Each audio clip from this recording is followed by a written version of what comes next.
Press freedom क्या है या दुरुपयोग है, ये सवाल आपके सामने रखता है। ये देश के 3 बड़े संवैधानिक पदों पर बैठे लोग, वी द इडियट्स। इस देश को अब तक एलीट क्लास चलाता रहा है। प्रभु वर्ग जिसे आप कहते हैं कि नैसर्गिक रूप से ईश्वर ने हमें राज्य संचालन का अधिकार दिया, ये हमारा इस पर अधिकार है। पद्म पुरस्कारों के बारे में यह धारणा थी कि दिल्ली में अगर प्रभावी प्रभु वर्गों के साथ आपके खास लोग हैं, प्रमोट कर सकते हैं, उनको मिले। क्राइसिस में जब भारत आ गया 91 में, तो उसको गति मिली, एक नए ढंग से वो सपना मिला 14।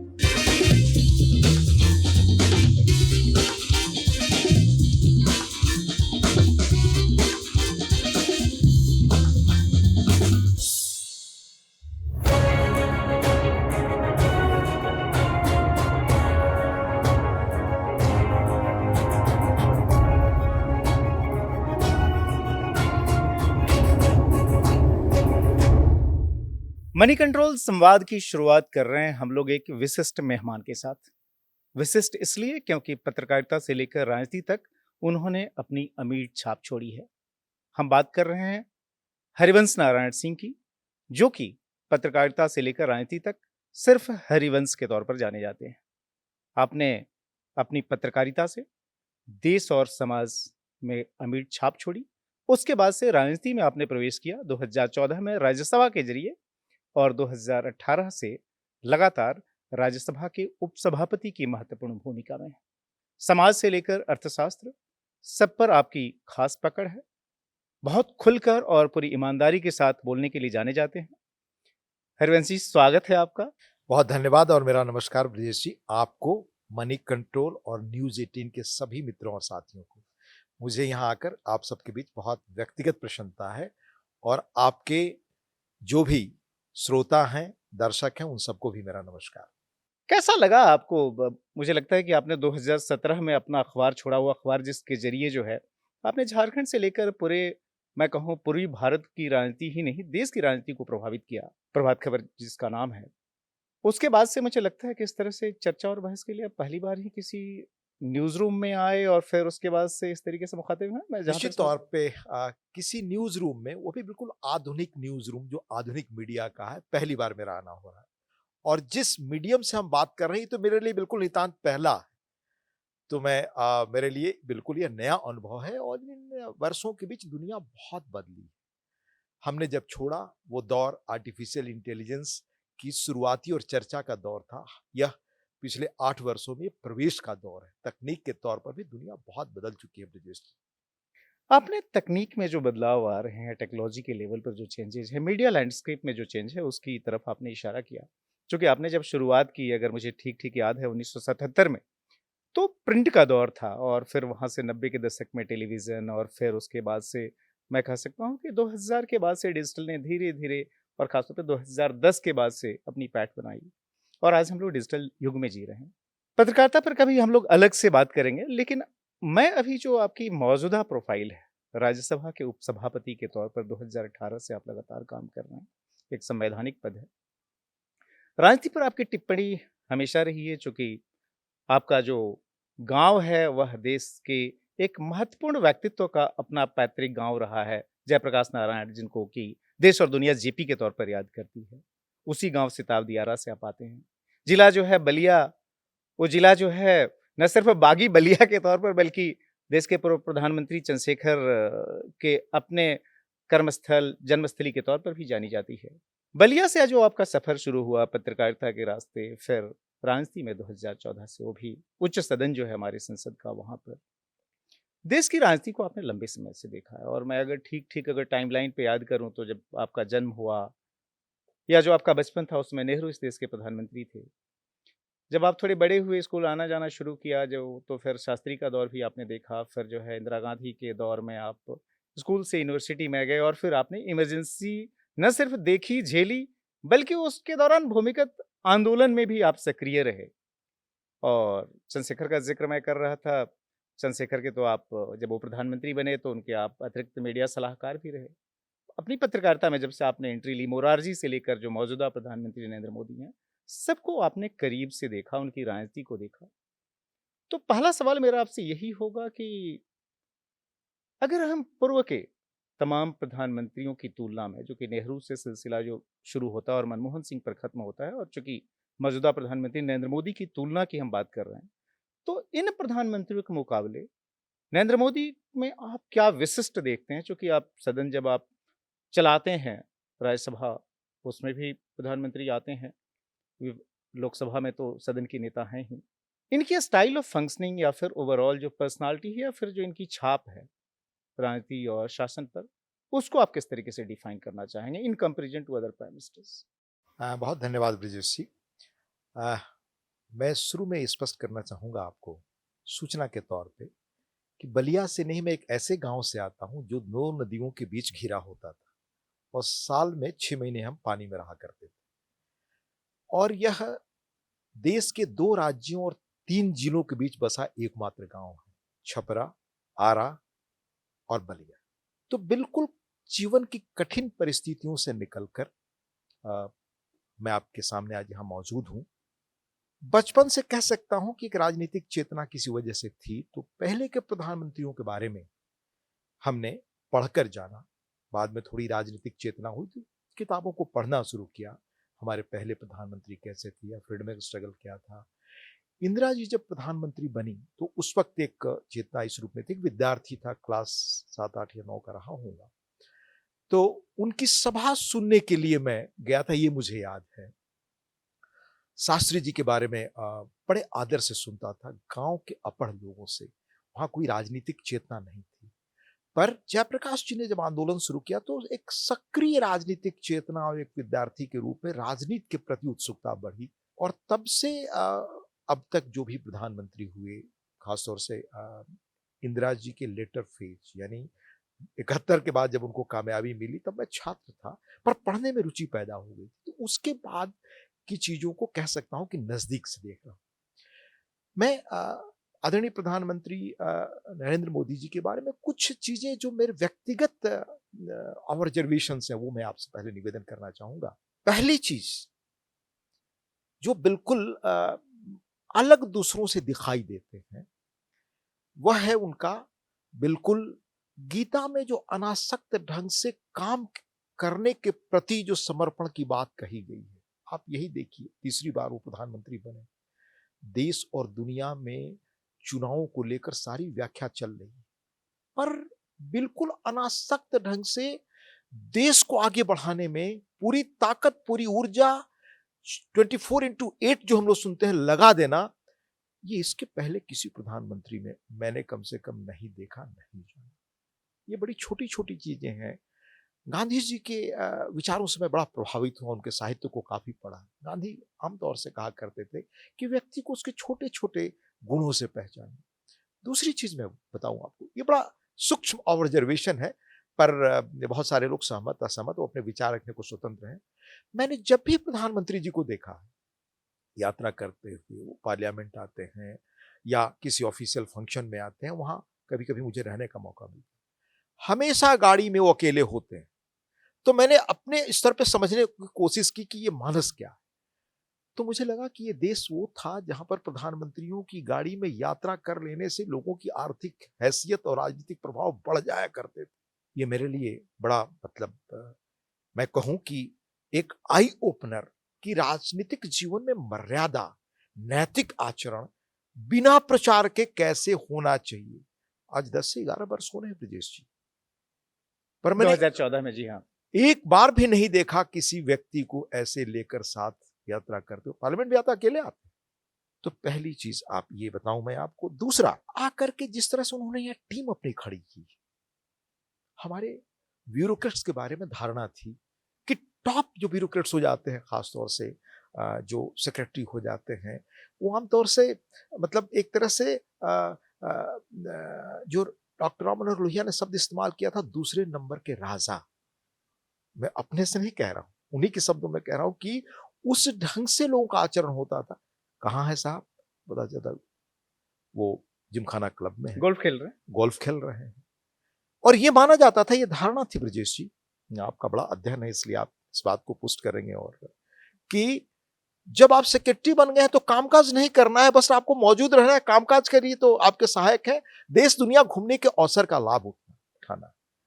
अनेक सेक्रेटरीज ने मुझसे कहा कि वर्क कल्चर कैसे चुपचाप आदरणीय प्रधानमंत्री जी ने बदल दिया।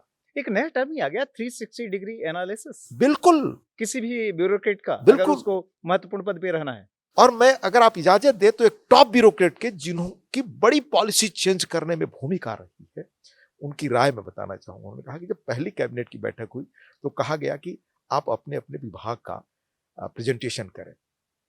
तो हमारे बहुत सारे सेक्रेटरी लेवल के लोग अपने एडिशनल सेक्रेटरी या किसी ज्वाइंट सेक्रेटरी को लेकर गए, बैठे रहे, उनके सामने प्रेजेंटेशन हुआ। कहते हैं कि इतना बड़ा लिसनर मैंने नहीं सुना। वो चुपचाप आदरणीय प्रधानमंत्री जी सबकी बात सुनते रहे और लास्ट में कहा कि अगली बार से मैं चाहूंगा कि प्रेजेंटेशन जो सेक्रेटरी हैं वो करें। ये एक मामूली बात नहीं है ब्रजेश जी।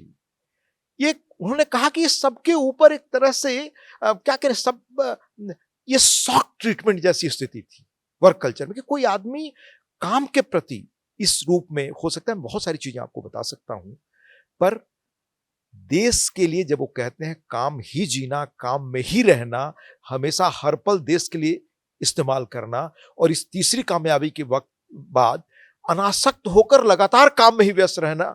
दूसरे लोग एनालिसिस कर रहे हैं पॉलिटिकल की क्या कामयाबी नहीं मिली या मिली। ये पहली विलक्षणता में उनका अलग आपको पॉलिटिकल बताता हूं। एनालिसिस की आपने बात की, एक जो है इनकी छवि बनाई जाती है खासतौर पर ग्लोबल मीडिया में, वेस्टर्न मीडिया जो है, कि मोदी के दौर में जो है भारत में जो मीडिया फ्रीडम जो है वो काफ़ी कंप्रोमाइज्ड है। मीडिया फ्रीडम जैसी कोई चीज़ नहीं है। दूसरा जो है, आप खुलकर अपनी बात नहीं कर सकते। ग्लोबल इंडेक्स कई बताए जाते हैं कि साहब देखिए भारत तो उसमें इतना नीचे है।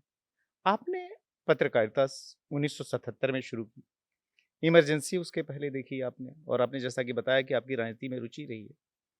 संपादक लंबा आपका दौर रहा। अगर आपसे मैं व्यक्तिगत राय पूछूं कि जो पहले के जो रिजीम रहे, उस समय जो प्रेस को फ्रीडम हासिल थी, और आज जो है प्रेस से आगे जाकर हम लोग जो लार्जर मीडिया की बात करते हैं, उसमें कितना बड़ा फर्क आया है? मैं फिर लौटूंगा आदरणीय प्रधानमंत्री जी की कार्य संस्कृति पर। बड़ा महत्वपूर्ण सवाल आपने पूछा। देश में आज की तारीख में मेरी नजर में जो प्रेस फ्रीडम है, जिस तरह से चीजें अखबार लिख रहे हैं, मीडिया में आ रही है, सोशल मीडिया में आ रही है, चैनलों पर आ रही है, ये शायद फ्रीडम कभी और नहीं रहा। और मैं ये बात जब कह रहा हूं तो मैं कुछ उदाहरण से आपको बताना चाहूंगा। इसमें पहली चीज, तैयारी करके आप हमेशा आते हैं आपकी पत्रकारिता का, और मेरे ख्याल से राजनीति में आने के बाद भी ये सिलसिला दरअसल टूटा नहीं है जो मैं देख रहा हूँ। ये मेरा इसमें कहूं कि श्रेय आप मुझे न दें। मैं गांव में पढ़ा और उन अध्यापकों से पढ़ा ब्रजेश जी जो कुर्ता धोती पहनने वाले अध्यापक होते थे और जिनके वेतन तब 400-500 रुपए होते थे। उन्होंने संस्कार दिए कि मैं आज आपके सामने बैठा हूं। उन्होंने कहा होमवर्क का क्या महत्व होता है। आज मैं प्रधानमंत्री के होमवर्क पर विस्तार से आपसे चर्चा आगे करूंगा, और उसी के तहत जब मैं प्रेस फ्रीडम की बात करता हूं और आपने ये सवाल पूछा तो मैं बताना चाहूंगा आपको कुछ चीजें उदाहरण के साथ। यह मेरा प्रिय एक अखबार रहा अंग्रेजी का, जिसने जब उसका प्रकाशन शुरू हुआ तो बहुत सारे मिथक्स को तोड़ करके जो अंग्रेजी के स्थापित अखबार थे उनसे लेआउट में, विजन में, कंटेंट में बिल्कुल अलग निकला। तो मैं लगातार पढ़ता रहा। और उस समूह के लिए आपने काम भी किया। मेरा मकसद किसी अखबार और किसी संस्थान के बारे में कहना नहीं है। मुझे जो आपका प्रश्न है उसका उत्तर देना है। उसके उदाहरण से रख करके मेरे मन में जो जिज्ञासा और सवाल है आपके माध्यम से मैं लोगों के सामने रखना चाहता हूं। ये हमारे उसमें 2019 में चुनाव होने वाले थे, उसके पहले एक प्रधानमंत्री जो लगभग शायद 24 वर्षों बाद अपने वजूद पर बहुमत लेकर जीत कर आया। 1984 के बाद, 1984 84 और जोड़ मेरे ख्याल सकते से आडवाणी ने उस चुनाव के बारे में भी ये कहा था कि ये लोकसभा का चुनाव नहीं था, ये शोक सभा का चुनाव था, क्योंकि इंदिरा गांधी की हत्या के बाद 84 से 14 के बीच का आप अंतराल जोड़िए। और यही नहीं, लोग भूल जाते हैं, पहली गैर कांग्रेसी सरकार सही अर्थों में 2014 में बनी। हमारे विचार सहमत असहमत हो सकते हैं, लोकतंत्र में होना चाहिए। हाँ, मोरारजी देसाई की अगर आप पृष्ठभूमि देखें तो कांग्रेसी पृष्ठभूमि, बिल्कुल इंदिरा गांधी से विरोध की वजह से उन्होंने पार्टी छोड़ी थी। सारे लोग इसके पहले के देखिए कांग्रेस ओरिजिन के, और किसी एक पार्टी का कोई व्यक्ति अपने बूते, वो भी पृष्ठभूमि क्या, चाय बेचने से लेकर यहां तक की यात्रा, उस पर मैं अभी नहीं जा रहा। उस व्यक्ति के बारे में 2019 के आसपास ये हेडिंग लिखा जाता है, we I am the people. और आप इसका ट्रीटमेंट आप देख लीजिए। मैं ये किसी को मुझे इसमें मतलब प्रेस फ्रीडम क्या है या दुरुपयोग है, ये सवाल आपके सामने रखना। ये देश के 3 बड़े संवैधानिक पदों पर बैठे लोग, वी द इडियट्स। ये आप इसमें तस्वीर देख रहे हैं, आदरणीय रामनाथ कोविंद जी। इस देश के जो भी राष्ट्रपति हुए उनमें वो सांस्कृतिक मर्यादा जिनमें विलक्षण रही, उनमें से रामनाथ कोविंद जी। इतनी शालीनता, मर्यादित उनका व्यक्तित्व। आदरणीय प्रधानमंत्री जी, नहीं तो देश में ये तो हमारे ऐसे भी गृह राष्ट्रपति देखे हैं जिन्होंने उस समय के प्रधानमंत्री के बारे में कहा था कि अगर वो आदेश दे तो मैं उनका जूता और सैंडल भी उठा लूंगा। मैं उस पर भी आगे आता हूं जी। तीसरा शीर्षक मैं आपको बताऊं, यह जब हमारे जस्टिस गोगोई राज्यसभा के सदस्य बनाए गए, ऐसा लगा कि देश में एक अनहोनी परंपरा की शुरुआत हो गई। मैं मान सकता हूं कि आप सवाल उठा सकते हैं, ये उठना चाहिए कि चीफ जस्टिस रहे व्यक्ति को राजनीति में आना चाहिए या नहीं, राज्यपाल रहे व्यक्ति को आना चाहिए या नहीं। पर इस देश में क्या परंपरा आजादी के बाद से डाली गई हो, मैं आपको बताऊंगा विस्तार से। पर इस प्रकरण को ऐसे प्रस्तुत किया गया, why not Covid did it. और कोविड यानी आप जानते हैं कोविड महामारी का नाम है। ये उपाधि किसके लिए दी गई मुझे कहने की जरूरत नहीं, ये माननीय राष्ट्रपति जी के लिए तत्कालीन ये उपाधि दी गई। तीसरा, द भस्मासुर टच। अब मैं आपसे ये सवाल जानना चाहता हूं ब्रजेश जी कि इसके बाद मैं अखबार पढ़ना छोड़ दिया और शायद मेरी तरह बहुत लोगों ने छोड़ा होगा। पहला, एक अखबार नवीस होने के कारण मैं ये मानता हूं कि किसी अखबार का जो बैनर हेडलाइन है वो सूचनात्मक बड़ी खबरों का होता है।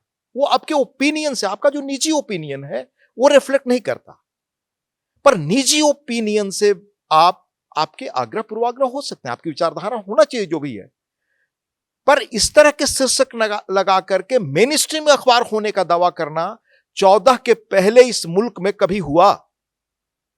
आपातकाल लगा, हमें यह सूचना है कि उसके डिक्लेरेशन पर साइन रात को जगा करके या जिस रूप में तत्कालीन राष्ट्रपति जी से कराया गया, कैबिनेट की बैठक सुबह हुई।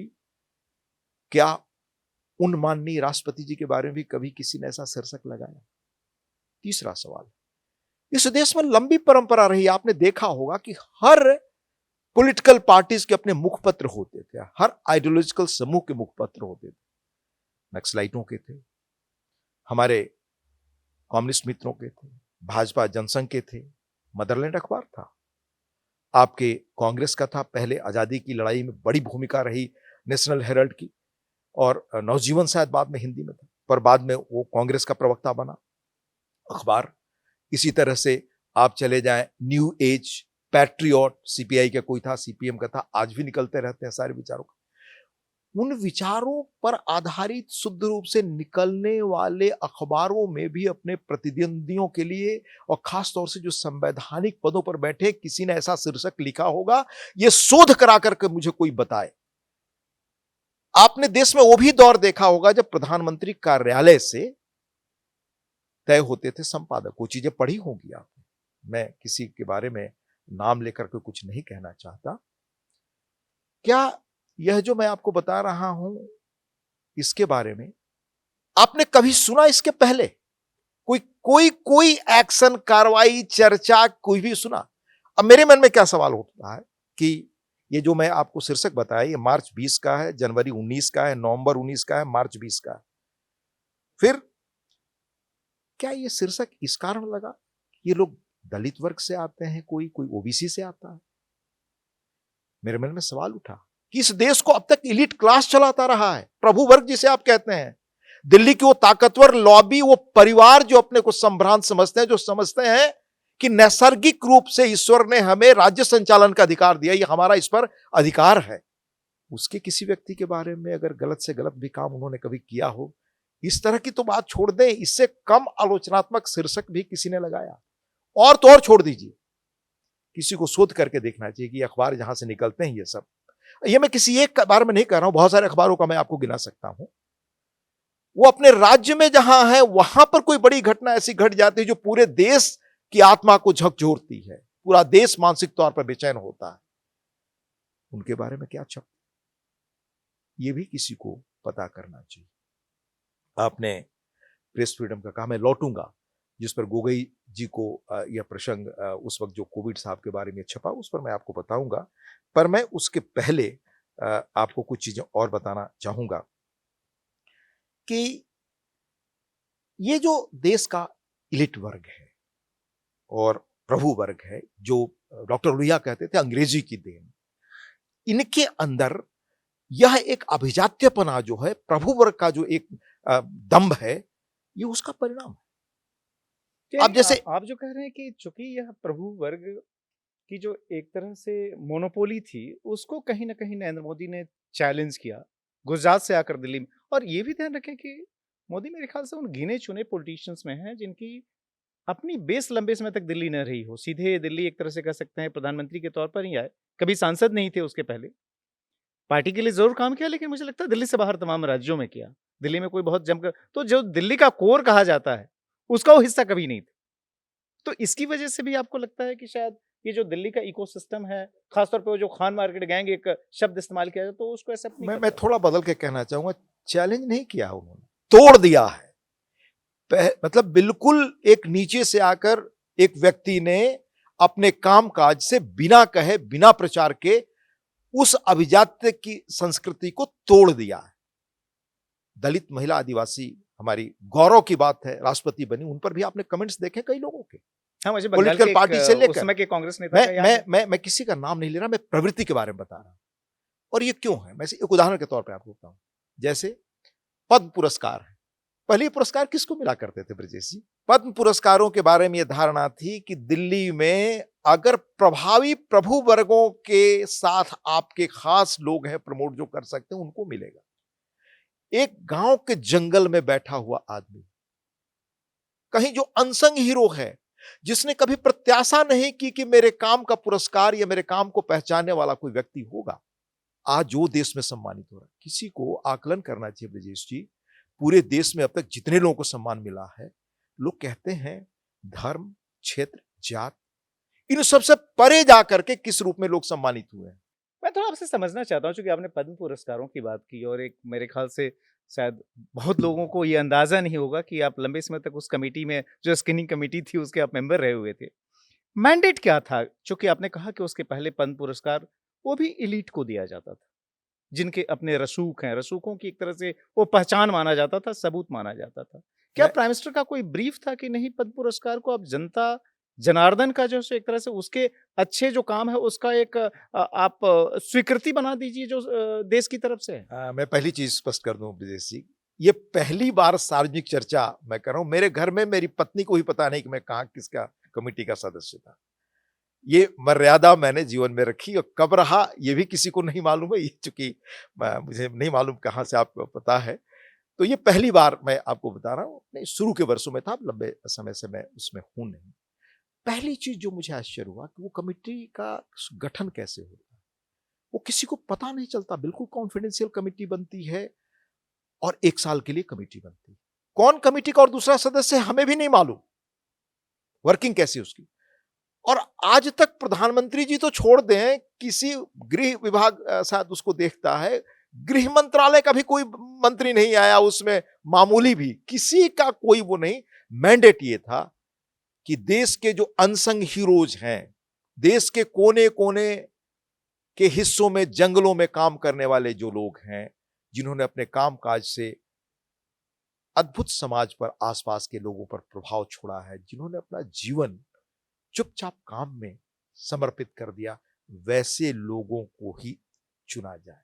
यही एकमात्र मैंडेट था ब्रजेश जी, और उसी के आधार पर ये आज तक चल रहा है। तो ये अभी तक आपने जो गिनाया, जिसमें कि मतलब तमाम वो चीजें जो कि शायद पहले नहीं होती थी, बावजूद इसके दुनिया जो है इसकी नोटिस क्या ले रही है गंभीरता से, या फिर मोदी अब भी उनके लिए विलेन है, खासतौर पे उस वर्ग के लिए या उन कंट्रीज के लिए जिनको लगता है कि भारत का जो जिस तरीके से प्रभाव बढ़ रहा है, जिस तरीके से दुनिया की सबसे बड़ी न सिर्फ आबादी है, दुनिया की सबसे बड़ी डेमोक्रेसी है, और अर्थव्यवस्था के मामले में, चूंकि अर्थशास्त्र भी आपका प्रिय क्षेत्र है, जिस तरीके से अपनी स्थिति मजबूत कर रहा है, उससे कहीं न कहीं एक बेचैनी है और उस बेचैनी की वजह से भारत के प्रतिनिधि के तौर पे, प्रधानमंत्री के तौर पर मोदी को डिमीन करने की तैयारी है। ये उसके तौर पर है। क्योंकि अ, इसलिए मैंने पूछा क्योंकि दुनिया को आप करीब से देखते रहे। आपकी ये किताब जो है सो मेरे हाथ में है। दुनिया को हाँ, लेकर आपके हाँ, मैं तमाम दुनिया ट्रेवल्स को लेकर ट्रैवलॉग के तौर पर जो है। क्यों ऐसा है कि जो खासतौर पे वेस्टर्न मीडिया है या फिर जो सो बहुत सारे इन्फ्लुएंशियल जो वर्ग हैं, वह जो है मोदी को पचा नहीं पाते हैं, उस मोदी को जो कि लगातार 3 बार इस देश के प्रधानमंत्री रहे और बड़ी मजबूती से एक के बाद एक 2 बार अपने बूते की सरकार, एक पार्टी की, जो कि आपने कहा भी कि नॉन कांग्रेस गवर्नमेंट जो है सो पक्की जो है, ये थी वो भी फुल मैंडेट और तीसरी बार भी एनडीए का अपना मैंडेट, जो कि एक प्री पोल अलायंस था। अपने आप में बड़ी सिद्धि है। आपने उनके अचीवमेंट की बात की। तो फिर वजह क्या है कि लोग इसको पचा नहीं पाते? देश तो ठीक है, विदेश में भी। और इसी के साथ जुड़ा हुआ सवाल है कि क्या भारत की जो स्टैंडिंग है, वह वाक़ई बढ़ी है? मैं कई चीजें बताऊंगा, पर इसी उसमें मैं आपसे ये बताना चाहता था, पहले प्रेस के संबंध में ही थोड़ी चीज मैं आपसे और वो कर लूं कि दरअसल हुआ क्या है, कि जो चीजें मैं आपको उल्लेख कर रहा हूं, इन चीजों पर एक तरह से फोकस करके ये पार्टी का या सरकार का धर्म होता है कि बताया जाए। पर इस रूप में मैं मानता हूं कि प्रचार प्रसार का तरीका भी जो ट्रेडिशनल चला आ रहा है, मैंने सरकारों का, उसी ढंग से इस सरकार का भी कामकाज होता है। वो कहीं ना कहीं किस रूप में ये प्रधानमंत्री काम करते हैं, वो रिफ्लेक्शन लोगों में हो, लोगों को जानना चाहिए। क्योंकि कोई व्यक्ति इतने दिनों बाद मिला है जिसने इस देश को एक सपना दिया। वो सपना क्या है? दुनिया के मॉडर्न आर्किटेक्ट जिन जिन देशों के कुछ एक लोग हुए, उसमें आप जानते हैं, मैं नाम बताना चाहूंगा कि चीन आज दुनिया में बहुत ताकतवर देश के रूप में उभरा। यह अलग प्रकरण है कि जब भारत आजाद हुआ, लगभग उसी के आसपास चीन में भी व्यवस्था बदली। तब 60 में हमारा जो जीडीपी था चीन से अधिक था, वो लगभग 78-80 तक बना रहा। जो लोग ये सवाल खड़ा करते हैं कि लोकतंत्र में विकास नहीं होता, उनसे पूछना चाहिए कि लोकतंत्र में क्यों हम आगे थे। भाई, चीन में तो लोकतंत्र तब नहीं था ना कि चीन हमसे पीछे था। 80 के बाद चीन ने अपने को बदला दुनिया के अनुसार। वो भारत में बदलने की कार्रवाई, उसकी बुनियाद जरूर क्राइसिस में जब भारत आ गया 91 में तो शुरू हुई, लेकिन उसको गति मिली एक नए ढंग से, वो सपना मिला 14 के बाद। आपको देखा होगा, आपने, बड़ी चर्चा होती है कि चीन का 100 वर्ष का एक दस्तावेज है कि हम 48 वगैरह में 50s में कहाँ थे और हमें 2050 में कहाँ होंगे। किसी भी देश का, व्यक्ति का एक ब्लूप्रिंट, रोड मैप होता है, हम कहाँ जाएंगे। तो इस देश का रोड मैप तो आदरणीय नरेंद्र मोदी जी ने दिया कि हमें 2047 तक कहां जाना है, कैसे विकसित भारत होना है।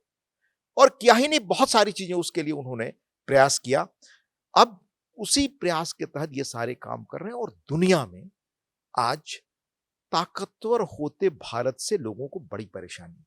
आप कह रहे थे कि दुनिया को बड़ी परेशानी है, खासतौर पर एक वर्ग ऐसा है जिसको परेशानी है क्योंकि मोदी की प्राइम मिनिस्टर के तौर पर ये उनकी एक विज़न है, एक रोड मैप है। परेशानी का सबब क्या है? वजह क्या है?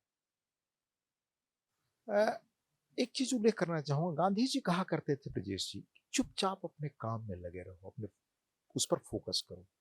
और ये प्रधानमंत्री जी उसी रूप में दिखाई देते हैं। इसलिए इन चीजों का जो प्रचार नीचे तक पहुंचे, उस पर उनका कभी फोकस नहीं रहता, इस रूप में अनासक्त है वो। अब जैसे क्या काम है, सबसे बड़ी चुनौती आपको कोविड में आई। ये तो 100-150 वर्षों में ऐसी महामारी आती है।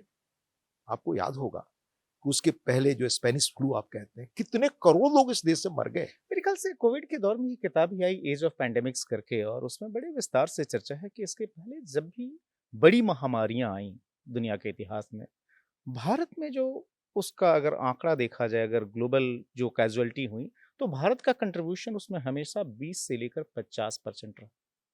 आई थिंक ये पहली बार हुआ कोविड जैसी महामारी आई और भारत में वह जो एक भय दिखाया जा रहा था कि इतने करोड़ लोग मर जाएंगे, या फिर जो पास्ट के हमारे एक्सपीरियंस थे कि 20 से 50% तक कैजुअलिटी का कंट्रीब्यूशन अकेले भारत का रहता था, उससे दूर दूर तक भी हम कहीं नहीं थे। वो संख्या काफी कम थी। जी।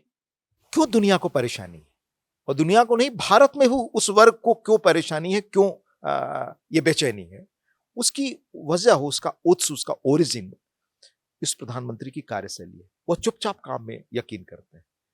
जब कोविड लगा तो आप याद करें, दुनिया के बड़े प्रेस, आप नाम लीजिए, राइटर्स से लेकर न्यूयॉर्क टाइम्स से लेकर, क्या प्रेडिक्शन आते थे ब्रजेश जी?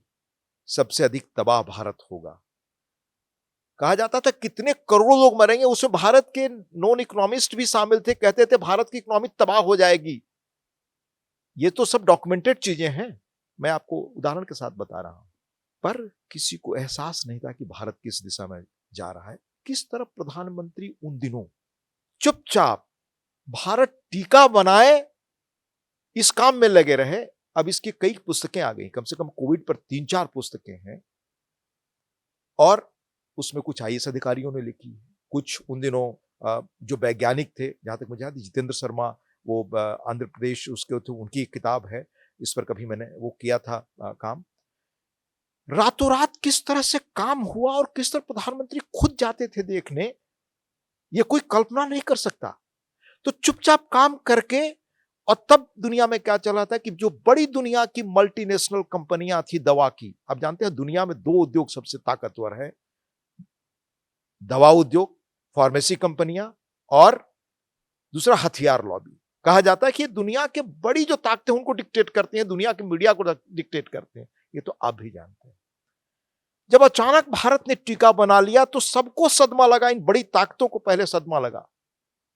उस टीके को बदनाम करने की कोशिश हुई, देश के अंदर, देश के बाहर, अभी भी चल रहा।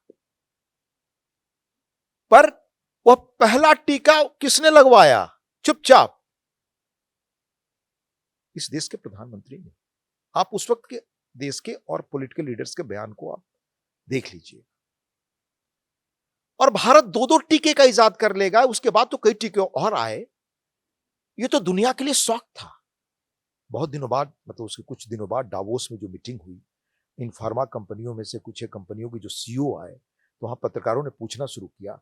दुनिया के 100 से अधिक देशों ने, ब्रजेश जी, ये कहा, इंक्लूडिंग भारत भी तब टीके की याचना कर रहा था, किसी को बताए बगैर, कि हमें भी टीका चाहिए भाई। तो उन देशों की सॉवरेनिटी को बंधक बनाने के लिए कंपनियां काम करती थी, पहले तैयार करती हैं, और कितनी महंगी चीजों पर ये दवाओं का सौदा कर रही थी, आप जानते हैं। ये कॉमन मैन देश का नहीं जान रहा, न बताने की कोशिश होती है कभी। ये डॉक्यूमेंटेड है, ये डावोस के उसमें है कि किस तरह से जब पूछा गया तो एक फार्मा कंपनी के, दुनिया की बहुत मशहूर फार्मा कंपनी के बिलियन डॉलर्स में जिन लोगों का कारोबार है, वो चुपचाप वहां से निकल गए बिना जवाब दिए। तो दुनिया की बड़ी ताकतें भारत से सबसे अधिक नाराज हुई। तीसरा, भारत का टीका क्रेडिबल निकला। उन बड़े देशों में जो हमें उपदेश दे रहे थे, जहां की मीडिया चीजों को छाप रही थी, ब्रजेश जी, सड़कों पर लाशें थी, मॉर्चरीज में लाश भरे हुए थे। उन विकसित देशों की जिनके विकास की हम कामना करते हैं, उनकी क्या हालत है दुनिया ने देखा। हमारे यहां हमारी इकोनॉमी की तबाही की बात की गई, और दुनिया के बड़े इकोनॉमिस्ट लेक्चर दे रहे थे कि किस तरह से काम किया जाए। पर उस रास्ते में जाकर के हमारी इकोनॉमी ने किस रूप में काम किया कि हम दुनिया के टॉप 5 इकोनॉमी में पहुंच गए हैं, दुनिया की 3 टॉप इकोनॉमी में पहुंचने वाले हैं, और हमारा रोड मैप क्लियर है कि हमें कहां तक पहुंचना है। अभी आपने देखा होगा कुछ ही दिनों पहले, मतलब अगस्त के फर्स्ट वीक में, हमारे मिस्टर कृष्णमूर्ति, जो आईएमएफ के आपके एग्जीक्यूटिव डायरेक्टर, उनका कहना है कि भारत अगर 8% के ग्रोथ रेट से बढ़ता रहे तो हम 47 में $55 ट्रिलियन की इकोनॉमी होंगे। पर मैं वो इकोनॉमी जो दुनिया को आज भारत ही ब्राइट स्पॉट दिखाई देता है।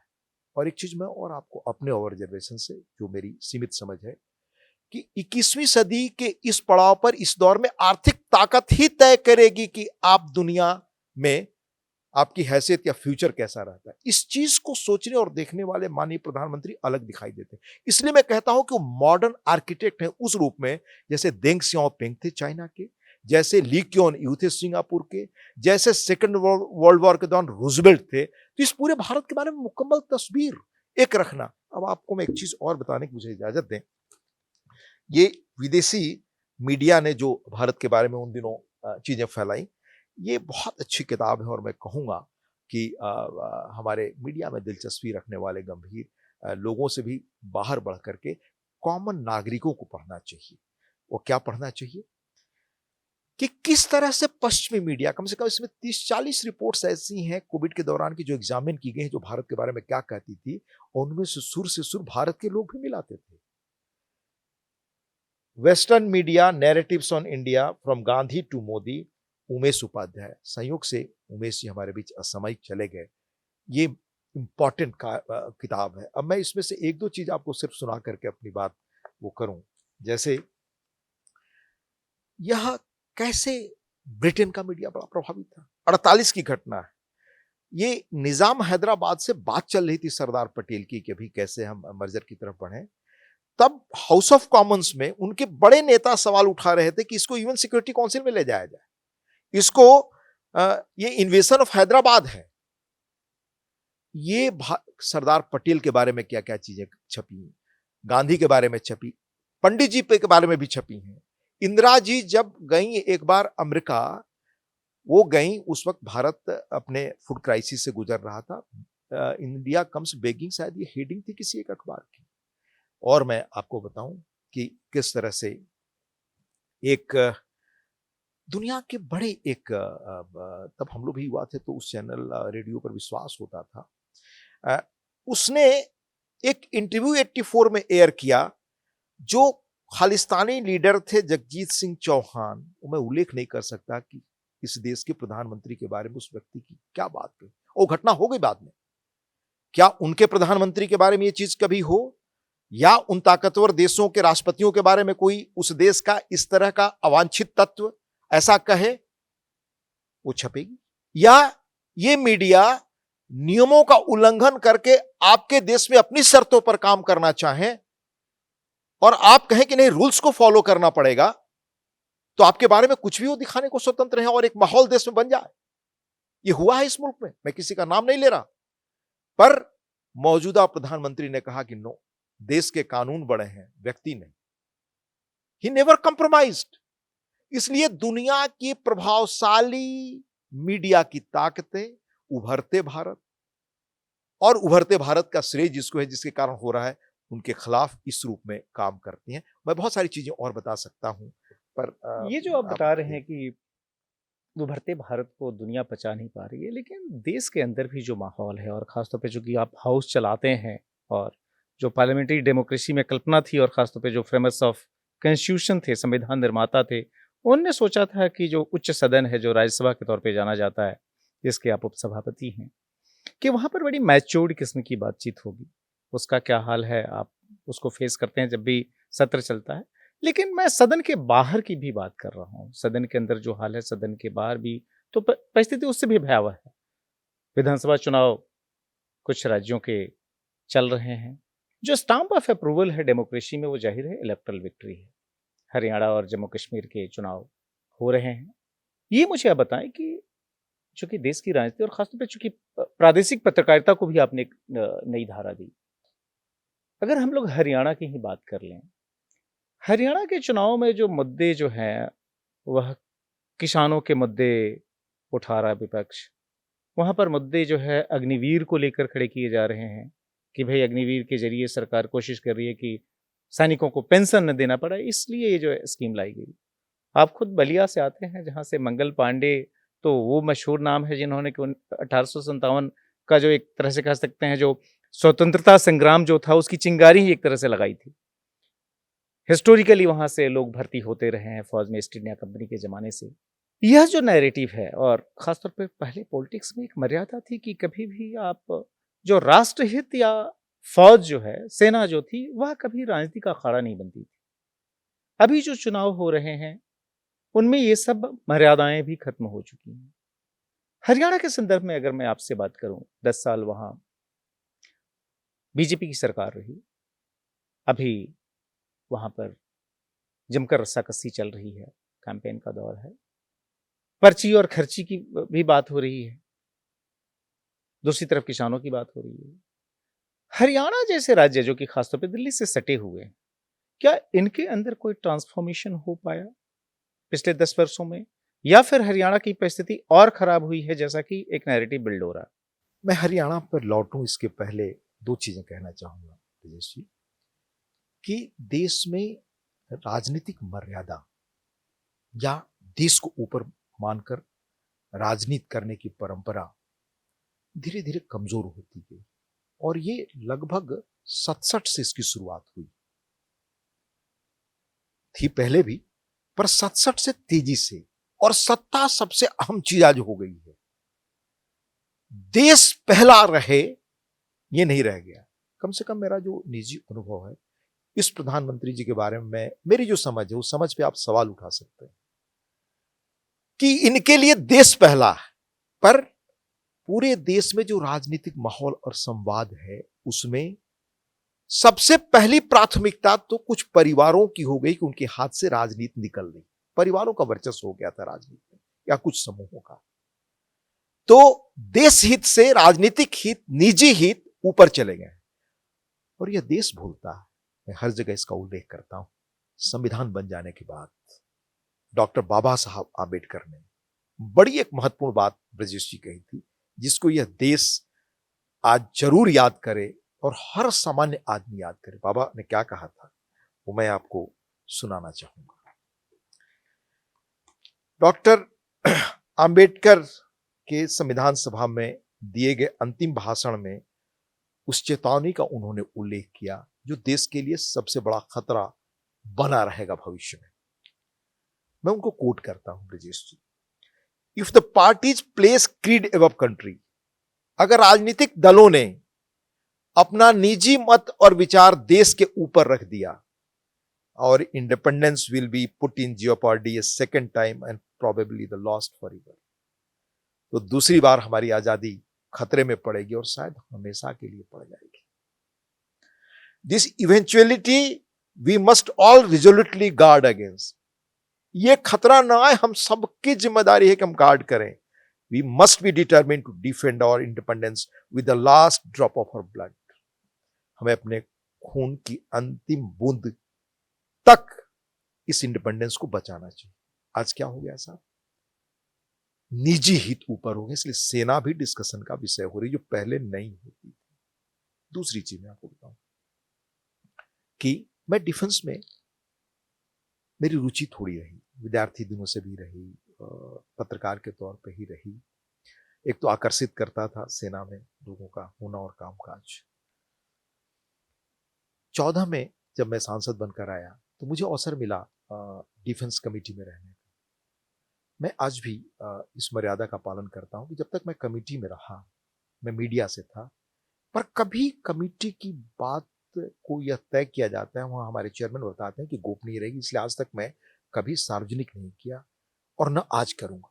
पर क्या थी मीडिया सेना की स्थिति हमारे यहाँ, मतलब संसद में प्रवेश के पहले एयरफोर्स के चीफ ने क्या बयान दिया था, कितना स्क्वाड्रन चाहिए आपको, 42 शायद चाहिए थे, 21 या 22 रह गए थे, उसमें भी मोस्ट इनऑपरेटिव थे। दूसरी चीज, कोई हथियार का क्रय नहीं हुआ था ना हथियार बनाने की शुरुआत हुई थी। आपको याद होगा नाइट विजन ग्लास, छोटी छोटी चीजें, बुलेट प्रूफ जैकेट, ये तक नहीं थे। ये सब रिकॉर्ड पे है जो मैं आपको कह रहा हूं। हथियारों की बात तो छोड़ दें आप, हथियार खरीदने के लिए मुश्किल से 200-400 करोड़ रुपए बचते थे थल सेना को। सारे खर्चे जो जाते थे वो एस्टेब्लिशमेंट पे जाते थे। मेरे तो एक राह से ब्रिजेश जी समझ में ही आज तक नहीं आया। 14 के पहले, अब मैं समझ सकता हूं उसको, लेकिन उस पर बहुत कहूंगा नहीं, कि अंग्रेजों ने 50 में सबसे बेहतर आपके यहां ऑर्डिनेंस फैक्ट्रीज बनाकर छोड़ी। दुनिया में उस वक्त इंफ्रास्ट्रक्चर में भारत सेकंड माना जाता था, one of the best infrastructure. पर 14 के पहले तक भारत हथियार बनाए, आत्मनिर्भर हो, ये वो प्रयास उस गति से क्यों नहीं हुआ जो 14 के बाद हुआ। आपकी सूचना के लिए हथियार भारत आज बेच रहा है, शायद 23-24 हजार करोड़ का अभी बेचा है, और भारत के हथियार किस रूप में बेहतर आ रहे हैं ये मुझे बताने की भी जरूरत नहीं है। देश हथियारों में आत्मनिर्भर बने तो क्या हम दुनिया में सबसे बड़े खरीदार लाखों करोड़ के बने हुए थे, उसकी वजह क्या थी इस देश में? मैं बोफोर्स की बात नहीं करना चाहूंगा, उसके पहले और जो चीजें होती रही है, मुझे जी लगता है कि 48 स्वतंत्र भारत का पहला घोटाला ही जीप घोटाला था 48 जीप जो स्कैंडल जी, की जी। 48 जीप स्कैंडल की बात नहीं करना चाहूंगा। ये चीजें बंद हो रही है। दुनिया की जो आर्म्स लॉबी है, मैं बार बार आपको कह रहा हूं, बड़ी ताकतवर लॉबी है। और वो दलाल, दिल्ली में एक और फर्क मैं देखता हूं, 14 के पहले मैं कभी 5 स्टार में पढ़ा नहीं, जाना नहीं, कभी आता था तो कोई परिचित था, ले जाता था, तो कहता था वो व्यक्ति, मीडिया के लोग, भरा होता था 5 स्टार्स के सारे पावर ब्रोकर्स हैं जो दिल्ली रूल करते हैं, चलाते हैं, डिक्टेट करते हैं। और उन दिनों के राडिया टेप को पढ़िए आप, कैसे सरकारें और बाकी चीजें इन्फ्लुएंस थी पावर ब्रोकर से। 14 के बाद पावर ब्रोकर्स नहीं दिखते ब्रजेश जी। और दुनिया की जो बहुत ही खतरनाक और सबसे प्रभावशाली ताकत है, ये पावर ब्रोकर्स है। इसके बारे में जयदेव सेठी जी हमारे देश के फाइन इकोनॉमिस्टों में से हुए, प्लानिंग कमीशन के मेंबर है, दिल्ली स्कूल ऑफ इकोनॉमिक्स में थे, गांधी टुडे पुस्तक उन्होंने लिखी है, being economist one of the top people. हमें याद है 80 में उन्होंने 3 या 2 सीरीज में लेख लिखा था ट्रिब्यून में कि इस देश में एक ऐसा पैरासाइट क्लास है, तब बताया था शायद 25-50 लाख की, जहां तक मैं याद कर पा रहा हूं, ये संख्या गलत भी हो सकती है, जो कोई श्रम नहीं करता पर 5 स्टार जीवन जीता है। वो यही दलाल वर्ग है। जो धूमिल ने कविता लिखी थी ना कि हमारे एक वर्ग है जिसका आशय था कि जो न रोटी बेलता है, न रोटी के लिए कोई प्रयास करता है, पर रोटी से खेलता है, ये तीसरा वर्ग कौन है? हमारे देश की संसद मौन है। ये उनका सवाल था, हम बिहार आंदोलन में कहा करते। जी तो इन सवालों पर इस सरकार ने बड़ी ताकत से कहा ना, हथियार हम बनाएंगे, ये कम करेंगे, ये सब चीजें नहीं। और आपने देखा बहुत सारी चीजें इंडियनाइज कर दी। आत्मनिर्भर भारत का कोविड में जो संकल्प लिया, बहुत सारी चीजें कह दिया नहीं, बाहर से नहीं आएंगी, यही बनेंगी। और जिस देश पर हम सबसे अधिक मैसर थे हथियार के लिए, पार्ट पुर्जे के लिए, वहां भी बहुत कम हो गया है आज, क्योंकि एक लंबी प्रक्रिया है। और जो बड़े हथियार आप सोफिस्टिकेटेड ले रहे हैं, वो भारत में हथियार उत्पादित कर रहे हैं। ये मैं सूची गिना सकता हूं, पर मैं अभी उसमें नहीं जा रहा हूं।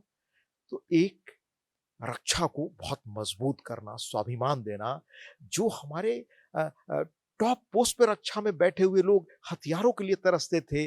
पार्लियामेंट में लोगों के 14 के पहले के बयान निकाल कर देख लीजिए, जो उनकी भावनाओं को आर्टिकुलेट करते थे। आज वो स्थिति नहीं है ब्रजेश जी। लेकिन क्या देश के आम आदमी को ये पता है? अगर मैं वही कहूँ, मैं अगर मैं हरियाणा की बात कर रहा था आपसे, हरियाणा में लोगों वही को ये मैं सब कहूं चीजें कि ध्यान में अभी अभी लौटता हूं, वही चीजें तो नहीं पता है। उसके अलावा जी अग्निवीर पर ही आप लौटते हैं, उस पर मैं अब बात कर रहा हूं। क्योंकि हरियाणा में बहुत बड़ी तादाद है बिल्कुल, जवानों इस की जो वहां से पहले रिक्रूट पहले होते तो हैं। मैं स्तब्ध हूं कि ये एक देश के अस्तित्व से जुड़ा सवाल। डिफेंस पर कभी सार्वजनिक चर्चा नहीं होती थी। डिफेंस को लेकर के राजनीतिक दलों में एक मर्यादा होता था, जिसका आपने उल्लेख किया। वो मर्यादा टूट गई इसलिए क्योंकि देश से पहले नहीं है, अब हम पहले हैं। ये उसके पीछे मकसद सिर्फ ये। अग्निवीर योजना, आप दुनिया के आज सेना का अध्ययन करिए, आगे आने वाली लड़ाइयां, आपको स्टार वॉर्स का नाम हम लोग सुनते हैं, हथियारों से वॉर होने वाला है आर्टिफिशियल इंटेलिजेंस के एरा में, और सबसे यंग और मजबूत लोग आपके हों। दुनिया के सारे देशों ने यह प्रयोग किया और भारत में इस प्रयोग की बात पहले से चल रही थी। साहस इस सरकार ने किया कि हम कर रहे हैं, देश हमारे लिए पहले है। तभी कोई व्यक्ति, देखिए, साहस के साथ चीजों को प्रयोग करना वही आदमी कर सकता है जिसमें साहस हो जोखिम लेने का, और इस देश को साहसिक फैसले चाहिए थे। तो ये अग्निवीर पर जो दूसरा प्रचार चलता है कि उनको पेंशन का, उनको अवसर नहीं, मैं यह कहता हूं कि ये वो योजना है कि जो देश को बदल देगी। और हरियाणा हमारा राज्य, हरियाणा हरित प्रदेश के रूप में जाना जाता है। हरियाणा वो प्रदेश रहा है जो अपने, जहां के किसान, जहां के खिलाड़ी, जहां के आम आदमी, जिन्होंने भारत का गौरव बढ़ाया है। ये प्रधानमंत्री जी जब सत्ता में आए तो खिलाड़ियों का क्या मान सम्मान बढ़ा है ब्रजेश जी दुनिया में, क्या उन्होंने प्राथमिकता दी है। किसानों के लिए, शायद जहां तक अगर ये फिगर गलत हो सकता है, किसानों के अकाउंट में सीधे 3.5 लाख करोड़ से अधिक के सीधे पैसे गए हैं। और जितने वेलफेयर स्कीम्स के पैसे देश के लोगों तक सीधे गए हैं, वो 34 लाख करोड़ से शायद अधिक हैं। अब मैं ये मानता हूं कि राजीव गांधी जी ने ईमानदारी से स्वीकार किया कि भाई 100 पैसे में 85 पैसे ऊपर रह जाते हैं, नीचे सिर्फ आपके 15 पैसे पहुंचते हैं। अगर उस हिसाब से आप ये तय करें तो ये 34-35 लाख करोड़ रुपए जो भी लोगों तक गए हैं ब्रजेश जी, तो शायद 5-7 लाख रुपए जाते हैं। ये बाकी जो 28-29 लाख करोड़ बच जाते, किसके लिए बचते? इसी उस वर्ग के लिए जो कोई काम नहीं करता, इसी लॉबिस्ट वर्ग के लिए। 10 करोड़ फेक बेनिफिशियरी जो आइडेंटिफाई किए गए हैं, वो कौन है? 10 करोड़ जो नॉन एग्जिस्टेंस थे, वो 3-4 करोड़ लोग जो गलत ढंग से चीजें लेते थे, जिनका अस्तित्व ही नहीं था, वो कौन लोग हैं जो सरकार को बचत हो रही है? क्या ये लोगों को पता नहीं था? ये सारी चीजें मालूम थी, लेकिन सिस्टम चल रहा था क्योंकि ये लॉबिस्ट इतना इंपॉर्टेंट थे। तो इन दुनिया के ताकतवर हथियार वर्ग को, दुनिया के ताकतवर दवा वर्ग को, भारत के विकास से दुनिया को, कि भारत हमारे ऊपर मैसर रहे, अपनी ताकत बनाना और आंख में आंख मिलाकर बात करना अपनी अपनी विदेश नीति पर। हमें वो लोग उपदेश देते हैं ब्रजेश जी, जो बांग्लादेश के समय हमारे यहां 7 फ्लीट भेज रहे थे और हमें कहते थे किस रूप में वहां से लोग मतलब शरणार्थी बनकर के आए थे, क्या अत्याचार हुआ था बांग्लादेश में। उसके साथ खड़े लोग मानवाधिकार की हमें याद दिला रहे हैं, यूक्रेन से लेकर बाकी चीजों में। हमने अपने ढंग से असर्ट करने का साहस हमारे अंदर पैदा हुआ। ये तो 14 के बाद है हमारी विदेश नीति में। हरियाणा की हम लोग बात कर रहे थे और उसी सिलसिले में भारतीय सेना की कंडीशन की आपने चर्चा की। हरियाणा की एक पहचान जो है भारतीय राजनीति में एक मुहावरे के तौर पर भी रही लंबे समय तक, आया राम गया राम। ये राजनीति होती थी और ये राजनीति मुझे लगता है देश के दूसरे हिस्सों में भी फैली। आज का जो हरियाणा है, जिसकी आपने हरित प्रदेश के तौर पर चर्चा की, उस हरियाणा में वाकई कोई बदलाव आया है, या फिर जिस तरीके से कहा जा रहा है कि भाई 10 साल जो है इतने बर्बादी भरे रहे हरियाणा के कि इन चुनाव के पहले हरियाणा से मुख्यमंत्री बदलना पड़ा बीजेपी। मैं हरियाणा का उल्लेख कर रहा था कि हरियाणा अपनी पहचान रखता है, अपनी किसानों, खिलाड़ियों, हरित प्रदेश के रूप में वो बाहर अपनी पहचान रखता था। उस गौरव को बढ़ाने का काम प्रधानमंत्री के नेतृत्व में पूरे देश में हो रहा, और हरियाणा में भी हुआ। और कैसे हरियाणा का फर्क है? हरियाणा 67 में आया राम गया राम का मुहावरा हरियाणा से निकला, इतने सुंदर प्रदेश से। उस गरिमा को कैसे लौटाया है इस सरकार ने, यह मैं आपको उल्लेख करना चाहूंगा। आया राम गया राम के बाद किसने इस उपाधि दी? आप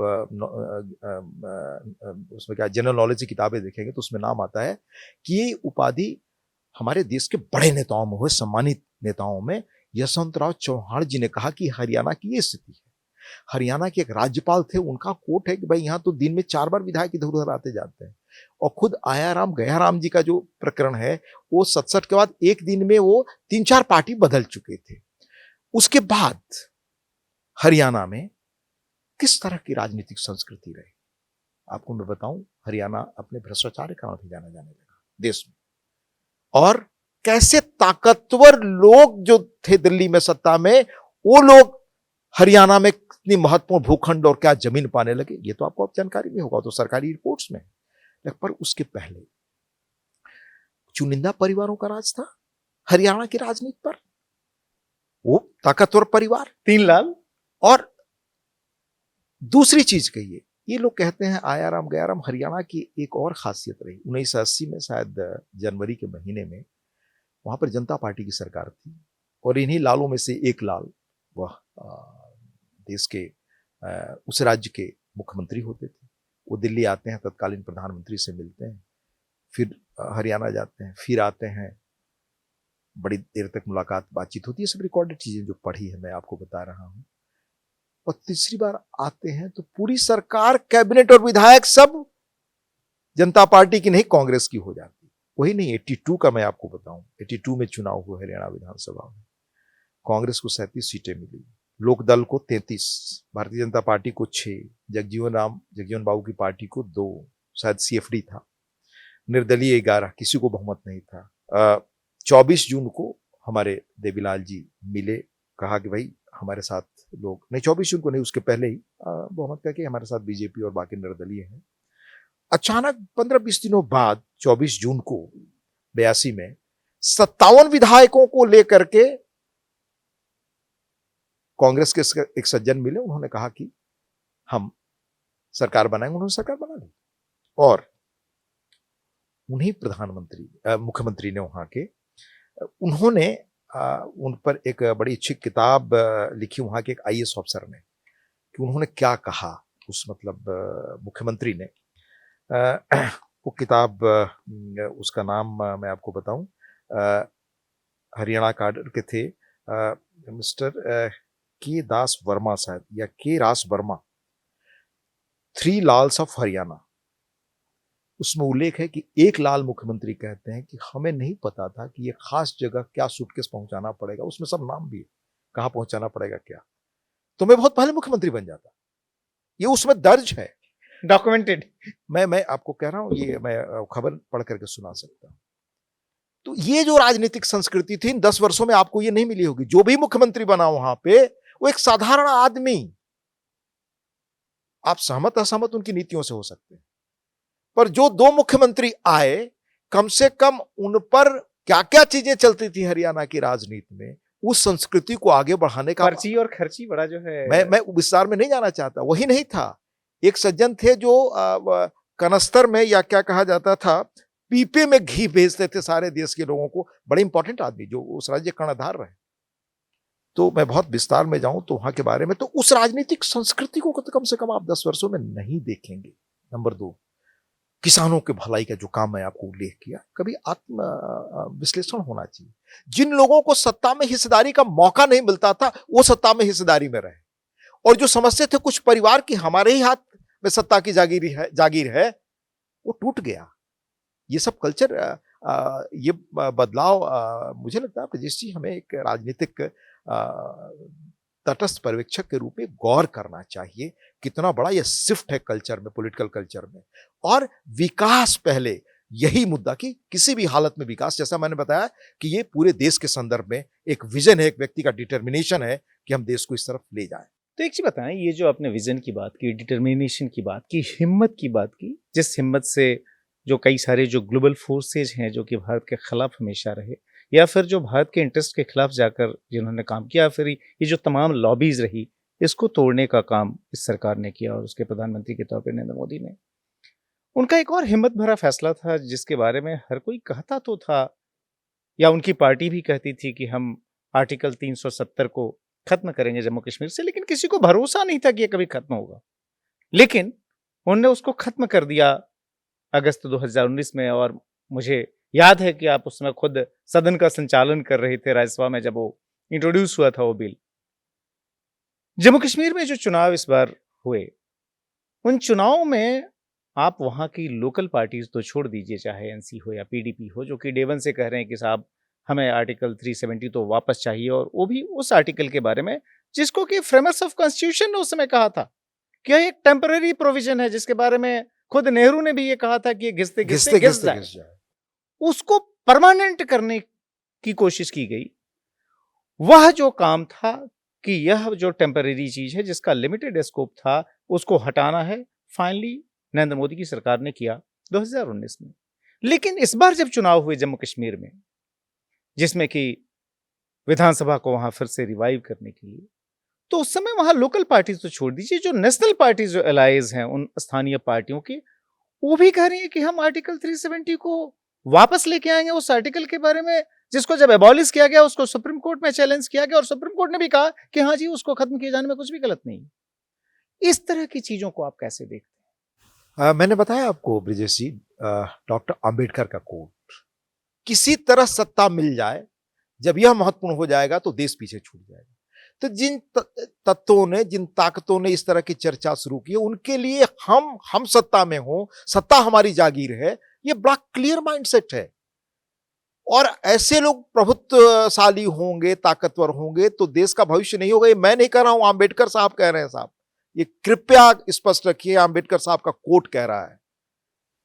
पर मैं आपको एक चीज बताऊं, समाज और देश को बदलने के लिए हमें नेता की जरूरत तो होती ही है, पर ऐतिहासिक और साहसिक फैसलों के लिए हमें स्टेट्समैन की जरूरत होती है। जो फाइन डिस्टिंक्शन पॉलिटिकल लीडर्स और स्टेट्समैन में है, वो यही है कि स्टेट्समैन निजी हित नहीं देखता, वो देश का हित देखता। जम्मू कश्मीर इंटीग्रल पार्ट था भारत का। हमारे पहले प्रधानमंत्री जी पंडित जवाहरलाल जी ने भी कहा था घिसते घिसते घिस जाएगा। या उस पर अगर कभी पार्लियामेंट में डिबेट भी हुआ, कभी चर्चा हो गई, तो आप देखिए बाकी कांग्रेस पार्टी के स्टॉलवर्ड्स ने क्या ओपिनियन व्यक्त किया है, यह देश की जनता जानती है। एक बड़ा मैं सुंदर प्रसंग सुनाकर अपनी बात खत्म करूंगा। चंद्रशेखर जी प्रधानमंत्री बने। वह प्रधानमंत्री बनते ही उनका पहला वो बना असाइनमेंट कि वो शायद सार्क देशों का सम्मेलन था, वो मालदीव के। तो वहां तब नवाज शरीफ थे, वो भी आए थे। तो चंद्रशेखर जी की एक अपनी शैली थी और बड़े विलक्षण नेता थे, ग्राउंड के नेता था। इतना साहसी व्यक्ति ब्रजेश जी, मैं कभी आपको बताऊंगा, इस प्रधानमंत्री का जिक्र करते हुए बताऊंगा कि कैसे किसी प्रधानमंत्री को काम नहीं करने दिया जाता था, कैसे इनका कन्विक्शन है कि इन्होंने काम किया, वो मैं उल्लेख करूंगा, कभी आप बताएंगे। नवाज शरीफ मिले और तो जब वहां चर्चा खत्म हो गई तो नवाज शरीफ ने कहा कि अपने खोखर, अजीज खोखर शायद थे उन दिनों के साथ, उनके संस्मरण में है शायद ये, कि भाई इतना ब्रिलियंट स्पीच प्रधानमंत्री चंद्रशेखर बोले। उनके पहला परिचय हुआ या हो रहा था, हमारी स्पीच ऐसी कैसे नहीं तैयार हुई। तो उनका वो तो एक्सटेम्पोर बोले। ये चंद्रशेखर जी के बारे में, उनके भी जो उस वक्त मिश्रा जी रहे हैं, उनके मेमोइर्स जो लिखे हैं उसमें दर्ज। फिर चंद्रशेखर जी की आदत थी वो नवाज शरीफ को पकड़ दे कि आओ आओ बैठो उसमें, और कहा भाई तुम बहुत कश्मीर कश्मीर बहुत चिंता लगाए रहते हो, रट लगा, तो मैं तुम्हें कश्मीर देता हूं, चलो। कहा भाईजान आप क्या कह रहे हैं, ये निजी बातचीत हो रही थी, वो मैं निजी बातचीत चंद्रशेखर जी प्राय सुनाते। कहा कि जिस दिन मैं कश्मीर दे दूंगा, देश में आप जितने माइनॉरिटीज हैं उनको भी आपको संभालना पड़ेगा। भारत के पास इतनी सेना और पुलिस नहीं है कि जो हालात बनेंगे उसको नियंत्रित कर सके। इस देश की भावना, देश के लोगों में देशभक्ति की जो है, इंक्लूडिंग हमारे जो दूसरे वर्गों के लोग हैं, दूसरे समुदाय के लोग हैं, उनमें भी है। इसी देश में गाजीपुर में हमारा वो अब्दुल हमीद हुआ। तो मैं ये मानता हूं कि मुट्ठी भर कुछ ताकतें हो सकती हैं ब्रजेश जी, पर इस देश की वो जनता जो देश को चाहती है, वो कभी इस चीज को होने देगी। ये राजनीतिक दल चुनाव जीतने के लिए, जैसे आज की तारीख में आपको याद है कि आपने किन किन राज्यों में फ्रीबीज का, मुफ्तखोरी का और देश को कंगाली की तरफ ले जाने के वायदे किए हैं और कर नहीं पा रहे हैं, वही वायदे आप कर रहे हैं। जनता को समझना चाहिए, सजग नागरिक जब हों तभी देश सशक्त होता है। मैं यही कहना चाहूंगा। धन्यवाद हरिवंश जी। इस एपिसोड में इतना ही, लेकिन अर्थव्यवस्था को लेकर जो आपकी सोच है, देश ने कैसे आर्थिक उन्नति हासिल की 1947 में आजादी के बाद से और अभी किस हालात में है, या फिर उस समय क्या हालात थे जब चंद्रशेखर प्रधानमंत्री थे, आप उनके सूचना सलाहकार थे, खुद आप प्राइम मिनिस्टर ऑफिस में थे, और क्यों सोना गिरवी रखना पड़ा, किसका पाप था वो, ऐसी तमाम चीजों पर हम बात करेंगे बहुत जल्द एक नए एपिसोड में। तब तक के लिए धन्यवाद। बहुत बहुत धन्यवाद ब्रजेश जी, बहुत बहुत धन्यवाद आपको भी, श्रोताओं को भी, दर्शकों को।